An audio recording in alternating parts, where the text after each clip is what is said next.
কেমনে গেলা ফাঁকি দিয়া মাগো আমায় কাল ফেলে দিবানিশি তো সেরাগুন হৃদয়ে জলে কেমনে গেলা পাখি দিয়া মাগো আমায় কাফেলে দিবানিশি তো সেরাগুন হৃদয়ে জলে হায়রে কাহাইন্দা কাহাইন্দা হইছে রে নদী মা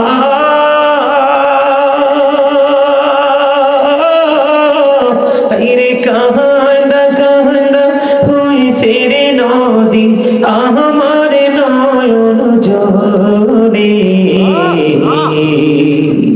দিবানিশি তো সেরাগুন হৃদয়ে জলে আদর করে নিলি গো কেউ আমায় কুলে তুলে কিছু বিনা দর করিয়া যাই যে আবার ভুলে আদর করে নিলি গো কেউ আমায় কুলে তুলে কিছু দিনা দর করিয়া যাই যে আবার ভুলে আমায় কে দিবে আর সান্ত্বনা গো মা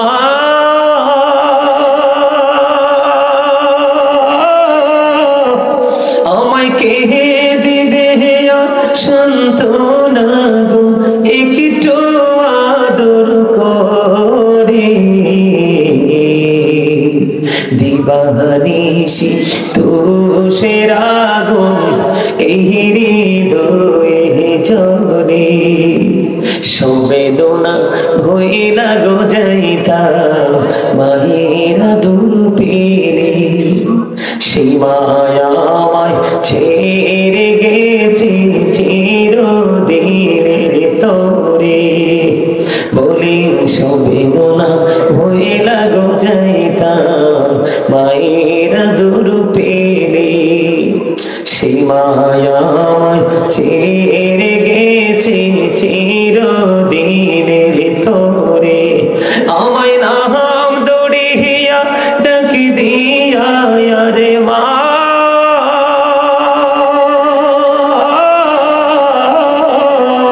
আমায় নাম দড়িয়া ডাকি দিয়া কে নিবে রে ঘরে দিবানিশি তু সেরাগুন হৃদয়ে জলে। গজলটা আরো বড়, আরো যদি লম্বা করি তাহলে আমার আরো সময় লেগে যাবে, কিন্তু আমার ওয়াজ বাকি রয়েছে আরো। আমি কি ওয়াজ শেষ করবো নাকি আরেকটু করবো আলোচনা? মা বাবা নিয়ে যেটুকু করছি তো সারবো তো, চলবে না? যারা বোঝার কিন্তু বুঝে গেছে, যারা বুঝেছেন বুঝে গেছেন। তবে সর্বশেষে হাদিস থেকে একটু বুঝাইতে চেষ্টা করছি আপনাদেরকে যে বাবা মাকে কোনোভাবে কি করা যাবে না, কষ্ট দেওয়া যাবে না। এখন আমি কি করি কোন তো, ওরা যে দাঁড়াই রয়েছে আমার কাছে তো খারাপ লাগতেছে। হ্যাঁ আপনারা ভাইরা আমার, আপনাদেরকে আবারও বলছি, আপনারা অনেক লম্বা সময় তো আলোচনা শুনতেছেন, আমি খুব অল্প সময়ের মধ্যে শেষ করে দিব। আপনারা সবাইকে বিনীতভাবে অনুরোধ করছি, আপনাদের মাঝে মাঝে একটু একটু গ্যাপ আছে, একটু সামনের দিকে এসে বসেন না দয়া করে। এই যে ওরা কত মানুষ, ওরা দাঁড়ায় রয়েছে, সবাই আসেন সামনের দিকে, ওদেরকে একটু বসতে দেন। আচ্ছা ঠিক আছে, আপনারা কথা বললেন না, আমি একটা আলোচনা করবো এখন ছোট্ট করে। কি করে? এটা কি কোরআন শরীফ না? আমার দিকে তাকান, আপনারা একটু আমার দিকে খেয়াল করেন। হ্যাঁ, কথা বলবেন না দয়া করে। এতক্ষণ যেভাবে আদবের সাথে আলোচনা শুনেছেন ঠিক এইভাবে আলোচনা শুনবেন। একটু মহাব্বত করে আদবের সাথে আমি একটু আলোচনা করব একটা বিষয় নিয়ে, কারণ ওই সমস্যাটাও আমাদের সমাজের মধ্যে অনেক বেশি দেখা যায়। কেন বলতেছি জানেননি? আমাদের এলাকায় এখন কিন্তু আমাদের প্রত্যেকটা, সারা বাংলাদেশের প্রত্যেকটা আনাচে কানাচে কোনো জায়গায় একটু মানুষগুলো ফাস্ট, আবার কোনো জায়গায় একটু স্লো, কিন্তু সমস্যাটা আছে, এটা কিন্তু সত্য। সেই সমস্যাটা হলো আপনার আমার দুনিয়ার নিজের পার্সোনাল সবকিছুই কিন্তু সহজভাবে চলে, একটা জায়গা চলে না, সেটা হলো মসজিদ।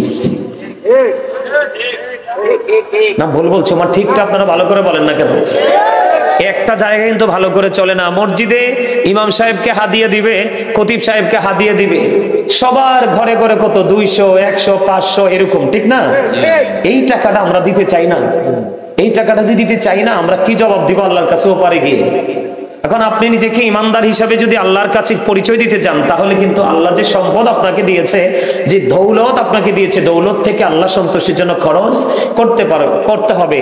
এটা রাস্তায় হোক, আপনার জন উন্নয়নমূলক হোক, কোনো গরিব দুঃখীর জন্য হোক, কোনো সহি মাদ্রাসার জন্য হোক, মসজিদের জন্য হোক, মানে আল্লাহর সন্তুষ্টির জন্য আপনাকে কোনো না কোনো অপশন নিয়ে আপনাকে দান করতে হবে। এটা আপনার অনুযায়ী। আপনাকে কিন্তু কেউ প্রেসার দিবে না। কি দিবে না? আপনাকে কেউ প্রেসার ক্রিয়েট করবে না। এই যে জায়গাটা বোঝানোর জন্য দেখেন সূরা বাকারাতে আল্লাহ রাব্বুল আলামিন বলেছেন, আল্লাযীনা ইউমিনুনা বিল গায়বি ওয়া ইউকিমুনাস সালাতা ওয়া মিম্মা রাযাকনাহুম ইউনফিকুন। আল্লাহু আকবার। আল্লাহ রাব্বুল আলামিন বলতেছেন, বন্ধু সাবধানী ওরাই। কারা সাবধানী? যারা অদৃশ্য বিশ্বাস করে, সালাত কায়েম করে, ওমিম্মা রাযাকনাহুম ইউনফিকুন। আল্লাহ রাব্বুল আলামিন যে সম্পদ দিয়েছে, দৌলত দিয়েছে, মাল দিয়েছে, তা থেকে যারা দান করে, তার মানে আপনি ইমানদার পরিপূর্ণ তখনই হবেন যখন আপনি আল্লাহর সন্তুষ্টির জন্য যেই কোনো জায়গা আপনার অনুযায়ী আপনি দান করবেন। বলে হুজুর কেমন করে দানটা করব? হাদিস শরীফের মধ্যে এসেছে, আমার দিকে তাকান। ছোট্ট করে বলছি, বেশি লম্বা করব না, কারণ অনেক রাত হয়ে গেছে। বন্ধুরে আমার, আপনার আমার প্রাণের নবী একজন অসুস্থ সাহাবীকে দেখতে গেলেন। খেয়াল করেন, অসুস্থ সাহাবীকে যখন দেখতে গেলেন, ওই সাহাবী নবীজিকে ডাক দিয়ে বললেন, নবী গো, ও প্রাণের নবী, আমি আমার সব সম্পত্তি দান করে দিব। নবীজি ডাক দিয়ে বললেন, না না না, সব দান করা যাবে না। এবার বললেন, ইয়া রাসূলুল্লাহ, তাহলে আমি অর্ধেক দান করে দিব। আমার নবীজি বললেন, না না, অর্ধেক দান করা যাবে না। এবার তিনি বললেন, ইয়া রাসূলুল্লাহ, তাহলে 1/3 আমি দান করব, তার মানে 3 ভাগের 1 অংশ আমি দান করে দিব। নবীজি বললেন, হ্যাঁ, এটা তুমি করতে পারো। এবার আপনার মনের মধ্যে প্রশ্ন আসতে পারে, বলে হুজুর সবগুলোর ক্ষেত্রে নবীজি না করলেন, অর্ধেক খরচ করার ক্ষেত্রে নবীজি না করলেন, 1/3 বেলায় নবীজি কি করলেন? রাজি হলেন। তার মানেটা কি? তার মানে হলো, আপনি সব যদি দান করে চলে যান, আপনার পরবর্তী জেনারেশন ভিক্ষুক হয়ে যাবে, মিসকিন হয়ে যাবে, অন্যথায় ফকির হয়ে যাবে। আপনি চলে যাওয়ার পরে যেন আপনার সন্তান যেন কারো কাছে হাত পাততে না হয়, ভিক্ষা করতে না হয়, এই জন্য আপনি আপনার সন্তানের জন্য রেখে যান এবং আপনার সম্পদ হিসাবে আপনি দান করে যান। আদিক তাকান, আব্দুল্লাহ ইবনে মাসউদ রাদিয়াল্লাহু তাআলা আনহু থেকে হাদিস কানা বর্ণিত, আপনার আমার প্রাণের নবী, দু জাহানের বাদশা নবী সাহাবায়ে কেরামদেরকে প্রশ্ন করলেন, তোমাদের মধ্যে এমন কি কেউ আছো যে নিজের সম্পদের চাইতে অন্যের সম্পদ, ওয়ারিসের সম্পদ পছন্দ করো? এখন সাহাবায়ে কেরাম বললেন, ইয়া রাসূলুল্লাহ, ইয়া হাবিবাল্লাহ, নবী গো, না না না, আমাদের মধ্যে এমন কেউ নাই যে নিজের সম্পদের চাইতে ওয়ারিসের সম্পদ বেশি পছন্দ করে। এবার আপনার আমার প্রাণের নবী আবার পুনরায় বললেন, নিজের সম্পদ কোনটা, ওয়ারিসের সম্পদ কোনটা তোমরা বুঝি না। আমি আপনাদেরকে বুঝাই, আপনি ইন্তেকালের পরে, আপনি মরার পরে পৃথিবীতে যা রেখে যাবেন, এই সবগুলো হলো আপনার ওয়ারিসের সম্পদ। আর মৃত্যুবরণ করার আগে আল্লাহর সন্তুষ্টির জন্য যেই খাতে দান করে যাবেন, এগুলো সব হলো আপনার সম্পদ। সুবহানাল্লাহ। মজার জিনিস না? কি আপনি ওয়ারিসের জন্য রেখে যান, আপনি আপনার জন্য পাঠান। কথা বুঝতে পারছেন? আজকে মাহফিলে যারা আজকে মাহফিল করছে, তারা মূলত পৃথিবীতে যে সম্পদ থাকবে এটি তার আপন স্বজনরা ভোগ করবে। এরা চাইলে দান করতেও পারে, নাও করতে পারে। আর এখনকার যুগে তো যেই আপনার নমুনা বের হয়েছে, আপনি মনে রাখবেন আপনার পরবর্তী প্রজন্ম আপনার কবরের কাছে যাবে না, কারণ কাঠমোল্লার সংখ্যা বেশি বেড়ে গেছে। কথা কয় না কেন? ভুল বলেছি? অনেক অনেক কোরআন হাদিস থেকে আপনার কি দলিল থাকার পরেও সাধারণ মানুষকে বেদাত বলে বলে বলে বলে আমল থেকে দূরে সরায়, ঠিক কিনা বলেন? এর মধ্যে একটা হলো বাবা মার কবরে জিয়ারত করতে দেয় না, কয় বেদাত। নবীজি কি জিয়ারত করে নাই? কথা বলেন না, জিয়ারত করে নাই? মা আয়েশা যখন দেখলেন মধ্যরজনীতে নবীজি বিছানায় নাই, আবার খুঁজতেছেন, খুঁজতে খুঁজতে যায় দেখলেন জান্নাতুল বাকিতে নবীজি জিয়ারত করতেছে। আর জোরে কর না সুবহানাল্লাহ। এই জন্য যেই কোনো দাড়িওয়ালা টুপিওয়ালা পাগড়িওয়ালা দেখলেই কিন্তু পাগল হইেন না, হক্কানি আলেম বেছে বেছে নিয়েন, কারণ ৭৩ দলের মধ্যে ৭২টা যাবে কোথায়? জাহান্নামে। আর একটা দল মাত্র যাবে জান্নাতে, আর এই দলের নাম হলো আহলে সুন্নাহ ওয়াল জামাত ইজ দ্য বেস্ট পার্টি। জোরে কর না সুবহানাল্লাহ। এই দলকে নবীজি জান্নাতের সংবাদ দিয়ে গেছেন। তবে হ্যাঁ, এখানে একটা কথা আছে যে আপনি সুন্নি জামাতের হইলেই জান্নাতে চলে যাবেন না। অনেক সুন্নি জামাতের লোক আছে নামাজ পড়ে না, আছে না নাই? অনেকে আছে সুদ খায়, অনেকে আছে রাতের আধারে মানুষের চুরি করে। এই সুন্নিয়ত দিয়ে আবার রাসূল পাওয়া যাবে না। আর রাসূল যদি না পান, আল্লাহর তো আপনি কোথায় আছে জানবেনই না, ঠিক কিনা বলে? বুঝা নিতে হইব, ঈমান আমল দুটোকে রাখতে হবে, তার সাথে সমন্বয় করে রাখতে হবে তাকওয়া। বুঝতে পারছেন? আমার নবীজি বলে দিয়েছে রে বন্ধু, তাহলে আপনি নিজের জন্য পাঠাবেন, ও সন্তানের জন্য আপনার জন্য রেখে যাবেন। শিক্ষাকার এখন আমরা দেখেন কত ভুল পথে আছি। নবীজি বলে দিয়েছেন পৃথিবীতে তোমরা দুই শ্রেণীর মানুষের সাথে তোমরা কম্পিটিশন করো। কয় শ্রেণীর মানুষ? দুই শ্রেণীর মানুষ। একটা হলো সুশিক্ষায় শিক্ষিত, যে তার শিক্ষার আলো দিয়ে সমাজ থেকে জাতির কাছ থেকে অন্ধকার দূর করে দেয়। আছেন এমন মানুষ? কথা বলেন, আছে না? সুশিক্ষা শিক্ষিত হয়ে মানুষকে সুশিক্ষার আলো ছড়িয়ে দেয়, মানুষ আলোর দিকে ধাবিত হয়, অন্ধকারকে মানুষ বয়কট করে, আছে না? নবীজি বলেছেন ওই সমস্ত মানুষের সাথে তোমরা কম্পিটিশন করো। বলো হুজুর, 2 নাম্বারটা কি গো? 2 নাম্বারটা হলো, বন্ধু, আপনার সমাজে এলাকায় অনেক ধনী মানুষ আছে না, হালাল উপার্জন করে, কি করে? সুদ ঘুষ খাইয়া ধনী হইলে কিন্তু আবার হইতো না। কি?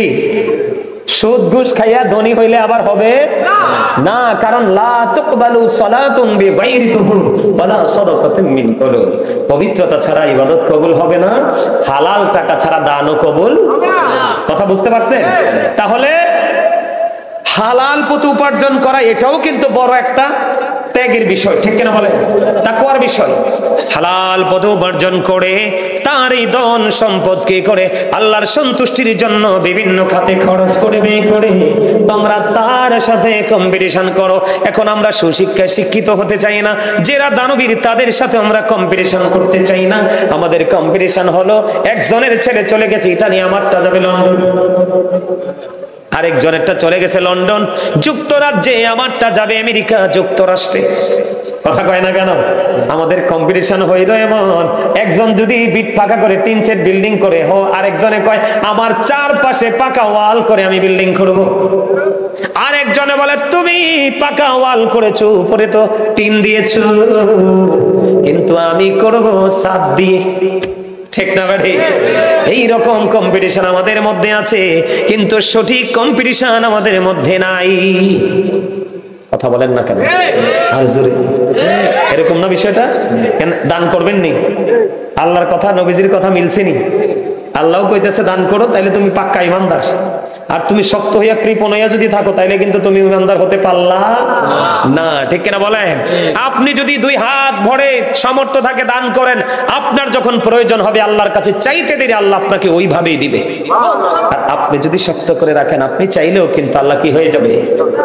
পাবেন না। দেখবেন এক রিকশাওয়ালা হয়ে গেছে কোটিপতি, আর বাপদাদার আমল থেকে আরেকজন কোটিপতি, ওইটা দেখবেন ভিক্ষা করে, আছে না? এটা শুধু তার, ওই যে বলেছি সূরা ইউনূসের 44 নম্বর আয়াত, আল্লাহ বান্দার উপর অত্যাচার করে না, বান্দা নিজেই নিজের উপর অত্যাচার করে। ঠিক না ঠিক? আরেকটা কথা বলি আপনাদেরকে, এই আল্লাহর পথে সন্তুষ্টির জন্য দান না করলে, না খাওয়াইলে সমস্যা আছে। এখন বড়ি গাছে বড়ি পাকে, কিন্তু ভিতরে ফোকা, আছে না? গত বছর বাবা কাঁঠাল নিছে, আপনাদের এদিকে তো উনি আসে, গত বছর বাবা কাঁঠাল নিছে, কাঁঠালটা ইনটেক, কিন্তু কাঁঠালের যে কোয়া এটার মধ্যে পোকা পাইছি, খাই নাই কাঁঠাল।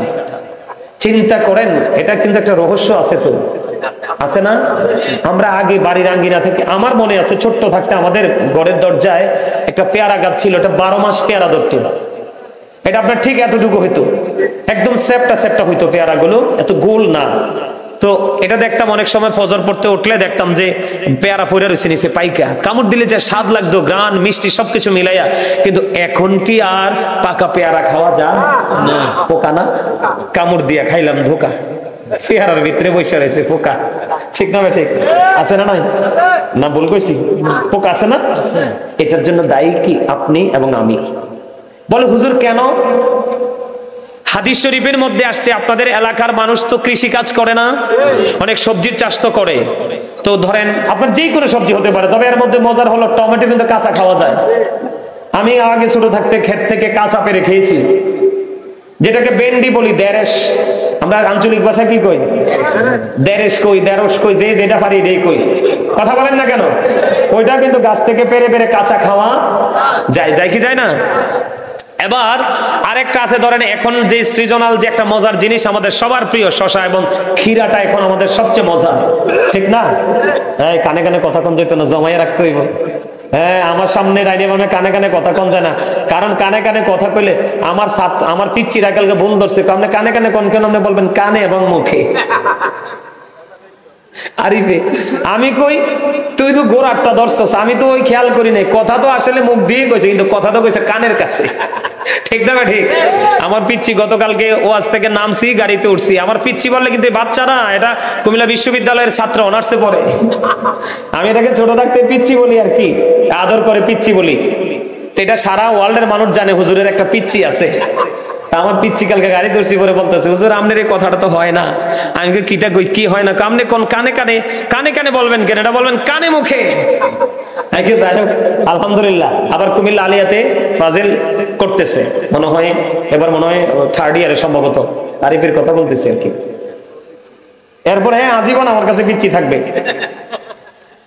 বড়দের কাছে কি ছোটরা কখনো বড় হয়? বাবা মার কাছে কি সন্তান কখনো বড় হয়? আমার কাছে তো সে কখনোই বড় হবে না, আমার কাছে সে পিচ্চি থাকবে। যতদিন সে পিচ্চির মতো থাকবে ততদিনই আমার কলিজায় তার বসবাস থাকবে। যেদিন সে বড় হয়ে যাবে সেদিন কিন্তু আর সেই জায়গাটা পাবে। এটাই কিন্তু বাস্তবতা। সন্তান যখন বাবার মুখে কথা বলে এটা বড় হয়ে গেছে, তখনই কিন্তু সন্তানের প্রতি লানত আসতে থাকে, ঠিক না? যেটা বলতে চেয়েছিলাম আপনাদেরকে এক্সাম্পল স্বরূপ দেওয়ার জন্য, হাদিস শরীফের মধ্যে আসছে। আবার ধরেন আমাদের বাংলাদেশের সবচেয়ে অর্থনৈতিক একটা ভূমিকা রাখে গরু এবং ধান। কথা কয় না কেন? অনেক সময় অনেক গরিব আছে, খাওয়াইতে পারে না ঘরে, গরুগুলো ছেড়ে দেয়। তো মাঠে যাইয়া আরেকজনের ধানের গোছা কি করে? খেয়ে ফেলে, ফেলে কিনা? এখন অনেক সময় দেখা যায় এমন সময় ধানের গোছা খাইছে, এই ধান আর শীষ বের হবে না, ঠিক না? ঠিক, শীষ মানে ধানের ছড়া আর বের হবে না। এটি কিন্তু বাস্তবতাটা তুলে ধরতেছি আপনাদের কাছে, বাস্তবতাকে অস্বীকার করা যাবে না। কিন্তু কথা বলেন, the cow is useful animal, ঠিক কিনা বলেন? কথা বলেন না কেন? ডোমেস্টিক অ্যানিমেল, এটা অস্বীকার করা যাবে না। বুঝতে পারছেন? এদিক তাকান। এখন বন্ধু, গরিবের গরু আপনার ক্ষেতের কোনা দিয়ে কয়েকটা ধানের গোছা খেয়ে ফেললো। এমন সময় খেয়েছে, এই সময় আর বন্ধু শীষ বের হবে না, ধানের সময় শেষ হয়ে গেল। আপনার আমার প্রাণের নবী বলে দিয়েছে, হাদিস শরীফের যে মূল ভাষা, আপনি ওই কৃষককে গালি দেন নাই, আপনি কৃষককে বকা দেন নাই, আপনি কৃষককে কোনো পানিশমেন্ট দেননি, আপনি ধৈর্য ধরেছেন। আমার নবীজি বলেছেন, তুমি ধৈর্য ধরেছো, আল্লাহর উপর ভরসা করেছো, কৃষককে তুমি জরিমানা করো নাই, জরিমানা নাও নাই, তোমার জন্য একটা স্পেশাল নিয়ামত বরাদ্দ হয়ে গেল। ওই গরুগুলো যতগুলো দানের গোছা খেয়েছে, ওই দানের গোছা খেয়ে ফেলার কারণে তুমি তাকে কোনো বকা দাও নাই, তার কলিজায় আঘাত দাও নাই, তার পশুটাকেও তুমি বেত্রাঘাত করনি, তোমার আমল নামায় চলে আসবে সদকার সওয়াব। কথা বলেন না কেন? না, গরু তো আর কমন ভাবে কেউ ছাড়বে না, এটা তো ইন কেস। কথা বলেন না কেন? এটা কি আমি আপনাদেরকে বলছি, আমি কোথায় যাই এই বক্তব্য দিতে দিতে কোথায় যাই আপনারা শেষ পর্যন্ত বসলে না তো বুঝতে পারবেন। টমেটো বলেন, ক্ষীরা বলেন, যেই বলেন, আপনাকে না বলে কি করলো? নিয়ে গেল, খেয়ে ফেললো। এখন কিন্তু কিছু ক্রিমিনাল আছে আমাদের বাংলাদেশে। কি আছে?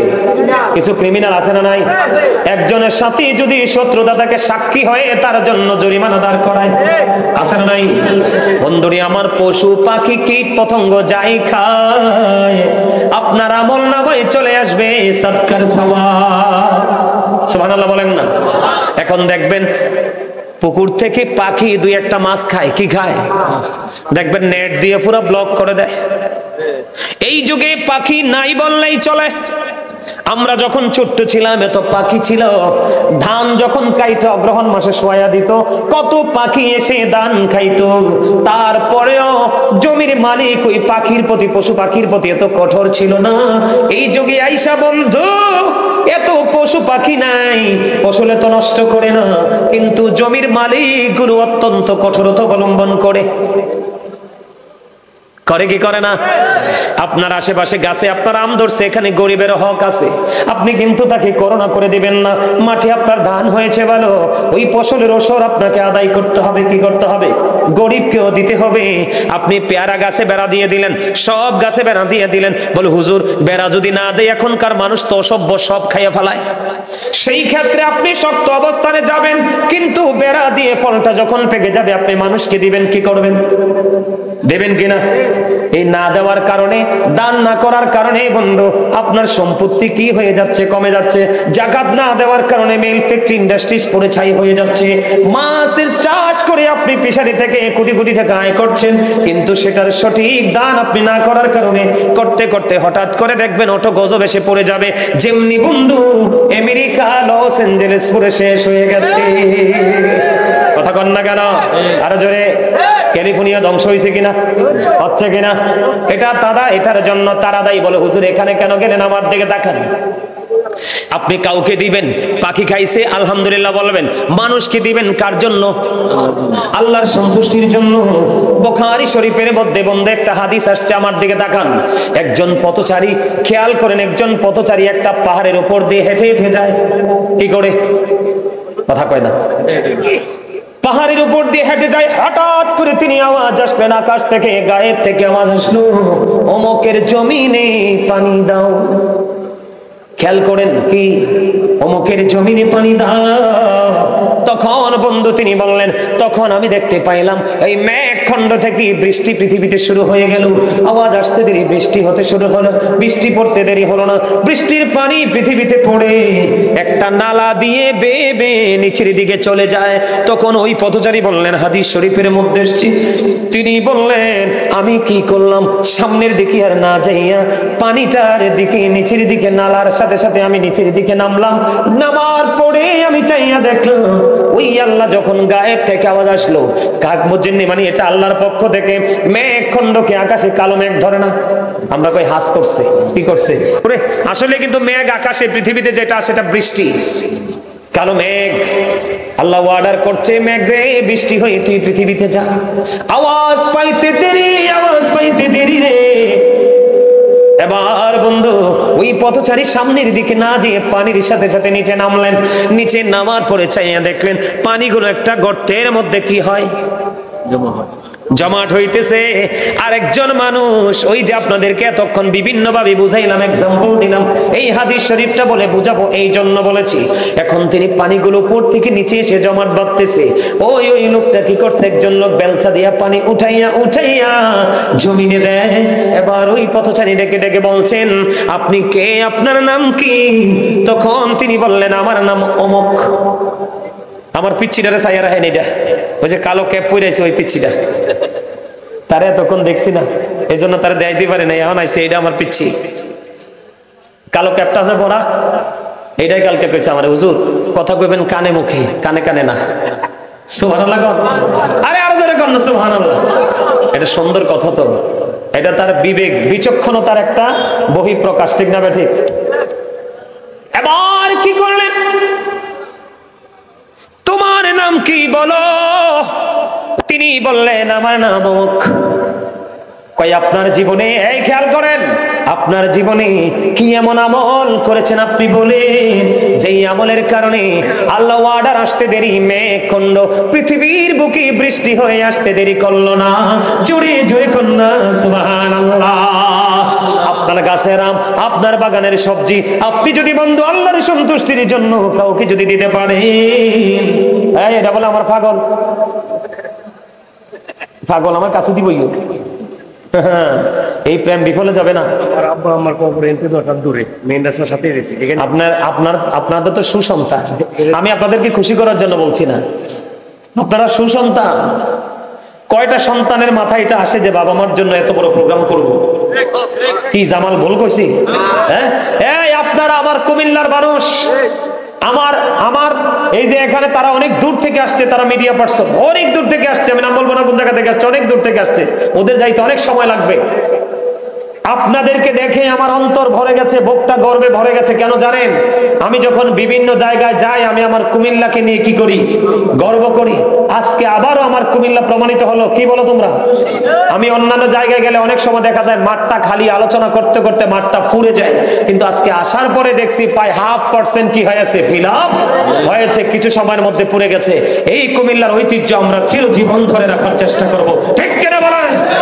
আর জোরে। দুর্গাপুরে ওয়াজ করছিলাম গত 1 বছর আগে, কল্পনা করতে পারবেন না কত বড় প্যান্ডেল। আমি স্টেজ থেকে শেষ পর্যন্ত দেখি নাই, আস্তে আস্তে একটা লোক ঘরে ছিল না। আলোচনা করছিলাম 3.5 ঘন্টার উপরে, ওদের ব্যাটারি পর্যন্ত বসে গেছে, আর কাজ করে না। এই দুর্গাপুর শাসনগাছার উপরে। আমার কুমিল্লার মানুষকে নিয়ে বিভিন্ন জেলায় গেলে আমি গর্ব করি, কারণ আমার কুমিল্লার মানুষ 100% ইন্টেলিজেন্ট, ঠিক কিনা বলো? আরে জোরে। এবার বন্ধু এই পথচারীকে প্রশ্ন, ওই যে পানি বেলচা দিয়া জমিনে উঠাই রে, তাকে প্রশ্ন করলো, তুমি বন্ধু বলে দাও তোমার জীবনে কি এমন আমল করেছো যে আমলের কারণে ওয়ার্ডার আসতে দেরি আমি শুনেছি রে, মেঘ খণ্ডটা পৃথিবীতে বৃষ্টি হয়ে আসতে দেরি হলো না, তোমার জীবনের গুরুত্বপূর্ণ আমলটা কি আমাকে বলো। কয় আমলটা কি তুমি জানতে চাও? কয় হ জানতে চাই। কয় জানতে চাইলে আমি বলি, তুমি শোনো, আমার এই মাটির মধ্যে যে ফসলটা জন্ম হয়, কে হয়? আমার এই মাঠের মধ্যে যে ফসলটা জন্ম হয়, ওই ফসলটা যখন পরিপূর্ণ পেকে যখন আমার হাতে চলে আসে, আমি সর্বপ্রথম এই ফসলটাকে আমি 3 ভাগ করে, কয় ভাগ? 3টা ভাগ করি। প্রথম ভাগ আমি আমার আল্লাহর সন্তুষ্টির জন্য খরচ করে দিই, আল্লাহর পথে ব্যয় করে দিই। দ্বিতীয় ভাগ আমি আগামীতে আবার বীজ বপন করার জন্য আমি জমা করে রাখি। আর শেষের ভাগটা আমি আমার ফ্যামিলি, পরিবারের চাহিদা মেটানোর জন্য রাখি। এই জন্য তুমি চাইয়া দেখো আমার ফসলগুলো পানির অভাবে নষ্ট হয়ে যায়। এই জন্য আমার আল্লাহ মেঘ খণ্ডকে ডেকে বলল, মেঘ তুমি বৃষ্টি হয়ে যাও, আমার পাগলের ফসলগুলো তুমি কি করো? বৃদ্ধি করে দাও। আপনি যতই কীটনাশক প্রয়োগ করেন না কেন, কিন্তু সেচ দিতে না পারলে ফসল উঠবে না। আমার আল্লাহ রহমতের পানি দিয়ে তার ফসল ফলাইয়া দিয়েছে। আর গত বছর আমরা কি দেখেছি? অগ্রহণ মাসে মানুষগুলো ধান কাইটা বন্ধ মাঠে শোয়া দিছে, ধানও শুকিয়ে যাবে, গবাদি পশু, গৃহপালিত পশু, গরুর খাবারও শুকিয়ে যাবে, কিন্তু সকালে ধান বেঁধে আনবে রে। সকালে বেলা যাইয়া দেখে রাতে তো প্রবল বৃষ্টি। আপনারা মনে আসেনি? হয়েছে না? একেবারে সব ফসল বন্ধ, পৌঁছে গেছে, পচে দুর্গন্ধ বের হয়েছে। আমার বরুড়ার দিকে একটা মাহফিল ছিল, রাস্তায় যখন ঢুকলাম, গাড়ির গ্লাস যখন নামালো, ও বন্ধু পচা পচা গন্ধ আসে। খুঁজতে লাগলাম আসলে কি, পরে চাইয়া দেখলাম রাস্তার পাশে কিছু করে ভাঙ্গা অন্তর নিয়ে, তার হৃদয়ে রক্তক্ষরণ হচ্ছে অন্তর নিয়ে। ও বন্ধু পচা পচা ধান গাছগুলো রাস্তায় ওঠায়, কিন্তু এগুলো কোনো কাজে লাগবে না। এই জায়গাটা বন্ধু কত ভয়ঙ্কর, কত কষ্টকর, কত হৃদয় বিদারক। তার কারণ হলো ভালো ফসল হওয়ার পরে বাঙালি আলহামদুলিল্লাহ বলে না। কথা কয় না কেন? কথা কন না কেন? ভালো বড় ফসল ফলার পরে আলহামদুলিল্লাহ বলে না, ঠিক না বেঠি? আল্লাহ এই জন্য রাগ হয়ে গেছে। ওই যে আমি আগে বলেছি, ও বন্ধু আপনাদেরকে মাঠে যদি ফসল হয়, গরিব মানুষকে কিছু টমেটো দিয়ে দিবেন। তোমাদের বরুড়া থেকে কয়দিন আগে লোক আসবে, এই আগামী ইয়াবারে আসবে, এই কি জানি বলে, আগামী মঙ্গলবারে সকাল 11টায় সিটি, কুমিল্লা সিটিতে আসবে। আমার পাগল ভক্ত, এর খেতে বলে লাউ হইছে, মিষ্টি কুমড়া হইছে, বাঁধাকপি হইছে, ফুলকপি হইছে, সোনালী ফসল উঠছে, আতপ চাল। মানে আমার জন্য না আনলে এর এগুলো কি হবে না, মানে শান্তি পাবেন। আজকে কয়দিন বিরক্ত করতেছে, আজকে বাধ্য হয়ে আজকে কইছি ঠিক আছে নিয়ে আসেন। কি করবো? দেখতেছি যে বাঁচার কোনো রাস্তা বলছি নিয়ে আসেন, বলছে 11 মঙ্গলবারে সকাল 11টায় এই কুমিল্লা সিটিতে নিয়ে আসবে, কারণ এটা জায়েজ আছে। আমার নবীজিকে এক মহিলা একবার নিজের হাতে সুন্দর একটা কাঁথা বুনে আমার নবীজিকে বলল, নবী গো, এই কাঁথাটা আমি আপনার জন্য বুনেছি, আপনাকে আমি দিতে চাই। তখন নবীজি বললেন দাও। নবীজি গ্রহণ করেছেন। ঠিক তেমনি ভালোবেসে যদি কেউ কিছু দেয় সেটাকে গ্রহণ করা যায়, ঠিক কিনা বলেন? এই জন্য বললাম বন্ধু, আপনার মাঠে যা হবে, উপার্জন যা হবে, তা থেকে আপনি যে কোনো সেক্টরে খরচ করবেন, দেখবেন আপনার কোনো কিছুই কখনোই নষ্ট হবে না।